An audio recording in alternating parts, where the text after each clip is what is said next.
prendre un grand respire.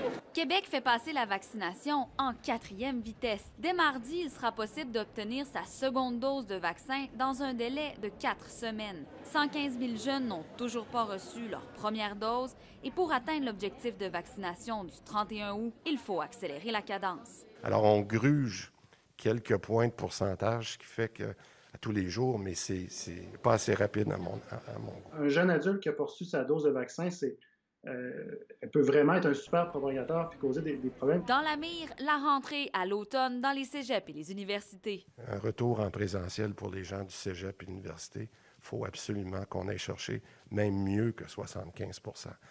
La gravité du variant Delta, le fameux variant indien, est tellement beaucoup plus virulent qu'il faut s'assurer qu'on a le maximum de vaccination pour le 1er septembre. Le variant Delta provoque des flambées de cas presque partout. C'est le cas en Angleterre, mais la vaccination semble briser le lien entre la maladie et les complications, voire les décès. On est à peu près à un peu moins de 25 000 cas par jour. Par contre, les décès restent en dessous de 30. Donc, ce qu'a dit Boris Johnson, très clairement, c'est on rouvre le pays à un moment où, avant, on aurait reconfiné le pays. Et la seule raison pour laquelle on peut ouvrir le pays maintenant, c'est grâce à la campagne de vaccination. Juste une différence d'aller chercher, par exemple, 86 % de la population versus 83 %. Juste quel pourcentage de différence pourrait faire toute la différence pour l'automne? Et pour convaincre les derniers récalcitrants, si ça n'allait pas bien et qu'il y avait une augmentation importante des cas au mois de septembre, on ne pourra pas reconfiner les gens.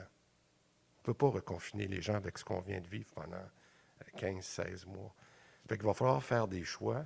Il y a des services qui sont non essentiels qui vont devoir être disponibles à ceux qui ont eu 2 doses. le ministre de la Santé ouvre ainsi la porte à l'utilisation du passeport vaccinal. D'ailleurs, un point de presse à ce sujet est prévu jeudi prochain. Claudie Côté, TVA Nouvelles, Québec.